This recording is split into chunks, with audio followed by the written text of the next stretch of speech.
l'année 2024 va être catastrophique dans le marché immobilier. C'est ce que dit l'un des derniers rapports de Century 21. C'est le pire moment pour acheter de l'immobilier. Et tu sais quoi? C'est vrai. Aujourd'hui, les prix de l'immobilier n'ont jamais été aussi hauts depuis plus de 5 ans. Les taux de crédit immobilier sont au plus haut depuis 4 ans. Le contexte économique est catastrophique depuis le Covid. Entre les différentes guerres, les différents conflits entre les pays, les tensions, les peurs, le pouvoir d'achat qui a diminué énormément. Mais savais-tu qu'il existe une manière de contourner tous ces problèmes et de réaliser plus de 1 200 € net de cash flow mensuel avec des petits budgets à moins de 100 000 €? On va te dévoiler cette stratégie sans aucune rétention d'informations. Salut à toi, c'est Anthony Alexandre. Si tu ne nous connais pas, on est deux frères originaires de Saint-Etienne. On est investisseurs immobiliers. On a réalisé une trentaine d'opérations. Et aujourd'hui, on accompagne au sein de Mon Plan Immo les investisseurs à se lancer dans des projets ultra rentables. Pour rentrer dans le vif du sujet de cette vidéo, ce qui est important que tu comprennes, c'est quelles sont les gros problématiques qu'on rencontre en tant qu'investisseur immobilier aujourd'hui et pourquoi les gens parlent de crise immobilière. Déjà, le premier point, c'est la hausse des taux de crédit immobilier. On est passé de taux de 1% il y a quelques années à plus de 4% aujourd'hui et ça forcément c'est source d'angoisse. Et surtout ce que je veux que tu comprennes, c'est quel est l'impact en tant qu'investisseur sur cette différence de hausse des taux. En fait, lorsque tu achetais un appartement il y a quelques années, admettons un appartement à 200 000 €, tu avais sur 20 ans une mensualité de crédit, j'ai pas fait les calculs mais partons du principe à 800 € par mois. 800 € par mois, aujourd'hui si tu rachètes ce même appartement en 2024, toujours 200 000 €, mais avec un taux de 4% et pas à 1%, tu vas avoir une mensualité de crédit qui va pas être de 800 €, mais peut-être de 1 200 €, soit 400 € d'écart. Et donc en fait, la question que tu dois te poser, c'est tu as deux solutions. Soit tu dis à ton locataire, il faut que j'augmente le loyer de 400 € parce que les taux de crédit immobilier ils ont augmenté et il faut que ma mensualité de crédit, je puisse l'assumer, mais tu te doutes bien que ça va pas être la meilleure des solutions. Ou alors, deuxième possibilité, tu changes de stratégie. Peut-être que tu étais parti sur de la longue durée et en fait en longue durée, tu es bloqué, tu n'as pas 1500 leviers pour pouvoir aller chercher de la rentabilité. Toi, ce qu'il va falloir que tu trouves, c'est une stratégie qui absorbe cette hausse de la mensualité et cette hausse des taux de crédit immobilier. Et tu le verras dans la suite de la vidéo que la location courte durée et plus spécifiquement la location courte durée de biens atypiques permet de continuer d'investir malgré cette hausse des taux de crédit immobilier. Et donc du coup, pour faire le parallèle avec ce que disait Anthony, aujourd'hui, clairement, depuis 5 ans, c'est la pire période pour investir dans l'immobilier. Et en fait, ce que veut te faire comprendre Anthony, c'est qu'il y a toujours des solutions en fait quand il y a des problèmes. Aujourd'hui, Anthony te le disait, les taux immobiliers n'ont jamais été aussi hauts depuis plus de 5 ans. C'est également valable pour les prix de l'immobilier. Aujourd'hui, quand tu achètes un bien immobilier, donc un appartement, par exemple sur Saint-Etienne, aujourd'hui, tu peux trouver des biens immobiliers à plus de 2 000 € du mètre carré, ce qui n'était clairement pas le cas il y a 5 ans auparavant. Donc, hausse des taux, prix des matériaux qui ont augmenté, prix de l'immobilier, clairement, sur le papier, c'est le pire moment d'investir dans l'immobilier. Et tu rajoutes à ça une réglementation qui se durcit. Quand on a investi il y a 3-4 ans, on ne te parlait pas d'interdiction de louer des logements qui allaient être classés F ou G, alors qu'aujourd'hui c'est clairement sur la table et ça va devenir de plus en plus compliqué. Donc voilà, il y a vraiment tous les domaines, que ce soit la fiscalité, la banque, le juridique, l'économie, qui a changé entre 2017-2018 et aujourd'hui en 2024. Et tu vois, et c'est totalement normal. Je suis ancien agent immobilier et pour avoir parlé énormément de fois avec des notaires, je te donne un exemple. Aujourd'hui, tu achètes un appartement, tu signes ce qu'on appelle une promesse d'achat ou un compromis de vente. Aujourd'hui, ça fait, je sais pas, une cinquantaine de pages le document. Dans les années 1970, un compromis de vente, une promesse d'achat, c'était 2 feuilles. En fait, tout ça pour te dire que c'est normal. En fait, le marché de l'immobilier évolue, il y a des crises qui arrivent, il y a de l'inflation qui arrive, il y a des phénomènes qui font qu'on durcit les choses, des lois, etc. Et donc en fait, ce qu'il faut toujours faire, et c'est ce qu'ont fait les meilleurs investisseurs, ils se sont adaptés. Et aujourd'hui, il faut s'adapter parce que la conjoncture fait en sorte que des stratégies qu'on pouvait utiliser au préalable, aujourd'hui, ce n'est plus du tout possible et ce n'est plus du tout rentable. Et c'est pourquoi, aujourd'hui, avec Anthony, on va te parler d'une stratégie qui est pour nous la stratégie en 2024 pour sortir ton épingle du jeu si tu as envie de générer des revenus avec l'immobilier. C'est la stratégie des logements atypiques. Déjà, cette stratégie, elle va répondre à énormément de problématiques. La première, c'est qu'aujourd'hui, le marché est clairement au ralenti, voire il est à l'arrêt. Donc, ce qui veut dire que quand toi, tu vas vouloir mettre un bien immobilier sur le marché de la vente, en fait, personne ne va appeler. Alors que si tu rembobines 2-3 ans auparavant, tu mettais un bien immobilier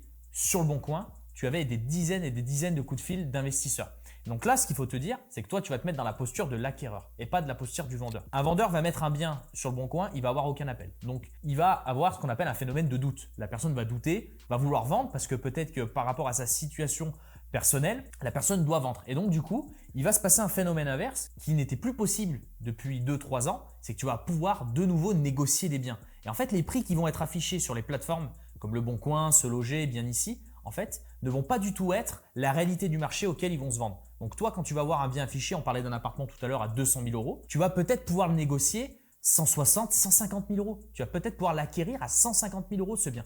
Et ça, ce n'était clairement pas possible il y a 2-3 ans. Donc du coup, ça te crée déjà une opportunité au niveau de l'achat. C'est que tu as un levier de négociation qui est beaucoup plus important. Et si tu oses et que tu sais analyser aussi pourquoi tu vas pouvoir faire une négociation aussi élevée par rapport à différents facteurs, hein. Si par exemple le propriétaire est en situation délicate ou la personne, on dit souvent que le bonheur des uns fait le malheur des autres, mais c'est un couple qui divorce, ils sont obligés de récupérer l'argent de leur bien pour pouvoir réinvestir dans un nouveau bien, ils vont être un petit peu, comment dirais-je, ça va être compliqué pour eux, ils vont devoir vendre rapidement. Et donc c'est à ce moment-là que tu vas pouvoir actionner des leviers de négociation. Et ça, si tu le couples à la stratégie des logements atypiques, c'est là que tu vas voir que c'est ultra puissant. Et ce phénomène de décote dont vient de te parler Alex, il va s'accentuer avec les logements atypiques. Pourquoi? Parce que déjà, tu as un marché, Alex te l'a expliqué, qui est force acheteur. Donc déjà, sur les prix qui sont affichés, on va dire sur n'importe quel type de produit, tu as des marges de négociation qui sont plus importantes. Mais nous, en plus, avec la stratégie des logements atypiques, et d'ailleurs, si tu vois pas très clair sur cette stratégie des logements atypiques, n'hésite pas à parcourir notre chaîne YouTube, on t'a tourné d'autres vidéos où on t'explique vraiment en détail qu'est-ce que c'est que cette stratégie. Tout ça pour te dire qu'avec les logements atypiques, tu vas cibler des biens qui sont délaissés par la plupart des investisseurs, comme par exemple des locaux commerciaux dans des villes moyennes.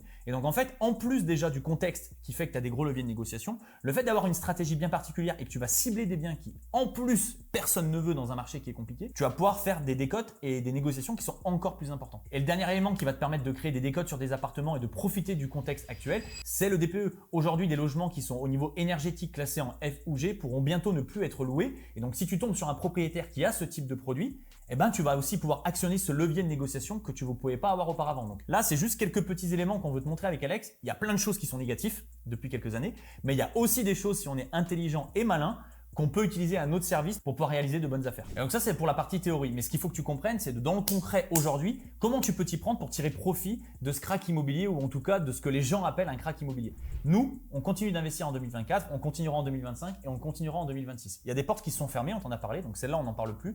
Mais la brèche des logements atypiques, c'est clairement ouvert. Et pourquoi cette stratégie, elle permet de profiter de tous les éléments négatifs du contexte actuel. Je te prends l'exemple du dernier projet que j'ai décidé de réaliser, à savoir une cinéma room. Donc en fait, c'est un cinéma privatif que j'ai mis en place dans un appartement petit de 25 mètres carrés qui fait partie d'un immeuble de 5 appartements, un immeuble que j'avais acheté en 2019. Donc voilà, au rez-de-chaussée, j'ai fait une cinéma room, un concept qui est unique en France, quelque chose qui n'avait jamais été fait auparavant.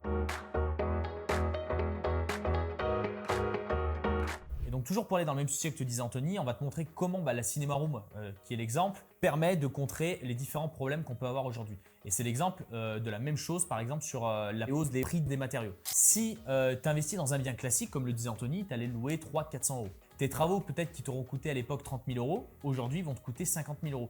Là, sur ce cas-là, sur cet appartement-là, les travaux ont coûté 50 000 euros. Mais je dirais pas qu'on s'en fout. Mais un peu parce que c'est un bien qui est exploité en location courte durée, donc il est loué à la nuit et il est en atypique. Et donc ce qui fait qu'en fait, Anthony, en 3-4 nuits de réservation, va louer aussi cher que s'il le louait en location longue durée. Et donc du coup, le fait d'avoir des travaux qui lui coûtent plus cher a un impact significatif certes sur sa rentabilité, mais ça ne vient pas le mettre en négatif.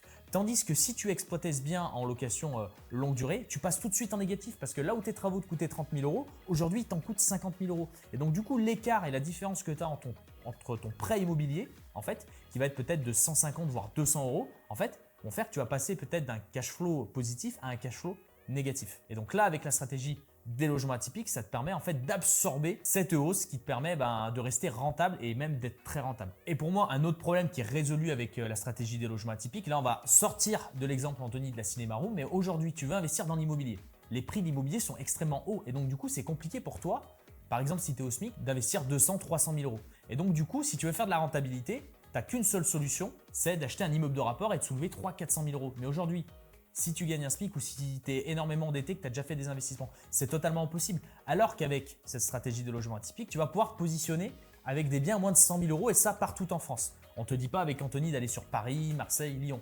Mais aux abords de ces villes, tu vas avoir des villes en périphérie en fait, qui vont te permettre et qui vont être adaptées à faire la stratégie des logements atypiques. Ça va te permettre de faire les chiffres dont on t'a parlé avec Anthony. Tu vas pouvoir générer plus de 1 200 euros de revenus nets mensuels pour moins de 100 000 euros investis. Et ça, 100 000 euros, n'importe quelle banque va pouvoir quasiment te financer. On parle de 100 000 euros, mais on a réussi à finir des biens avec Anthony à moins de 80 000 euros. Et donc, ça te permet, toi, en 2024, de te positionner sur ce type de projet qui reste accessible du coup à tous, de générer des gros revenus et d'avoir une très belle rentabilité à la clé.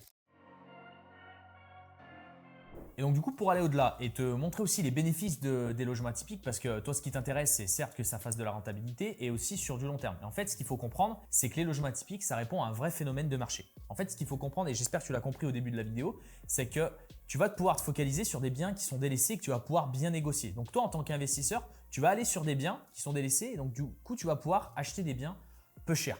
Par contre, de l'autre côté, du côté voyageur, parce qu'en fait, quand tu vas louer un bien en location courte durée atypique, tu vas le louer, donc du coup, tu vas t'adresser pas à un locataire, mais à des voyageurs, des personnes qui peuvent peut-être aller à l'hôtel ou vouloir venir passer une expérience. Et en fait, ce qu'il faut répondre, ce qu'il faut comprendre, c'est que dans le sens voyageur, ça répond à un vrai phénomène de marché. Parce qu'en fait, depuis le Covid, le mode de fonctionnement du voyage a littéralement changé. Là où des personnes passaient des semaines au ski ou l'été en vacances, en fait, viennent à venir sur des voyages en fait, qui sont beaucoup plus proches de chez eux et là où ils vont vouloir chercher de l'expérience. Et c'est à ce moment-là que les logements atypiques répondent à ça. Et donc du coup, ce que tu dois comprendre dans le parallèle, c'est que tu achètes peu cher parce que personne ne veut de ces biens. Mais toi, en les transformant en logements atypiques, tu t'adresses à une clientèle, donc des voyageurs en fait, qui sont à la recherche d'expériences proches de chez eux. Et donc du coup, en fait, tu réponds juste à un besoin. Ce qui fait qu'aujourd'hui, les logements atypiques sont en plein boom, que c'est recherché et que ça devient extrêmement rentable. Et c'est pour ça qu'avec Anthony, on est très confiant dans les années à venir parce qu'on se rend compte qu'il y a différents logements atypiques qui sont en train d'émerger. On a des nouvelles thématiques qui sont en train de venir. Tu vois à l'étranger aussi des choses qui sont en train de se mettre en place. Tu as des hôtels atypiques qui sont en train d'être mis en place dans des villes, dans des pays. Et donc du coup, en fait, on est simplement venu, nous, avec Anthony, rapporter ça en France et juste répondre en fait à ce que veulent les voyageurs. Aujourd'hui, les voyageurs, ils ne veulent plus simplement dormir dans un hôtel. Ils veulent passer une expérience, ils veulent kiffer, ils veulent offrir aussi des expériences à leurs conjoints, conjointes. Et donc du coup, ce qui fait que ça répond vraiment à un marché. L'objectif de cette vidéo, c'était de te montrer que certes, on peut parler de crack immobilier où tu peux allumer la télé et voir des éléments extrêmement négatifs sur l'investissement immobilier. Et il y a des choses qui sont réelles. Le marché s'est durci. Il y a des choses qui sont beaucoup plus difficiles aujourd'hui que ça pouvait être le cas en 2017 ou en 2018. Mais ce qu'on voulait te partager avec Alex, c'est aussi les possibilités que tu as aujourd'hui pour pouvoir contrer tout ça. Et tu l'auras compris, on en est convaincu avec la stratégie des logements atypiques. Même s'il y a eu une hausse des matériaux, même si la réglementation au niveau du DPE est plus compliquée, même si les taux ont augmenté, même si le contexte est beaucoup plus difficile, tu peux encore tirer ton épingle du jeu et dégager de très belles rentabilités. Et du coup, si tu as envie d'en savoir plus sur cette fameuse stratégie des logements atypiques, avec Anthony, on t'a tourné une formation gratuite où dedans, on va t'expliquer de A à Z comment tu vas pouvoir mettre en place ce type de projet. Donc, si tu es curieux et que tu as envie d'en savoir plus par rapport à cette stratégie, tu as un lien juste en dessous dans la bio pour pouvoir récupérer gratuitement cette formation gratuite. Et bien sûr, si cette vidéo t'a plu, n'hésite pas à nous mettre un petit pouce, à t'abonner à la chaîne et ça nous encouragera à continuer dans ce sens avec Alex.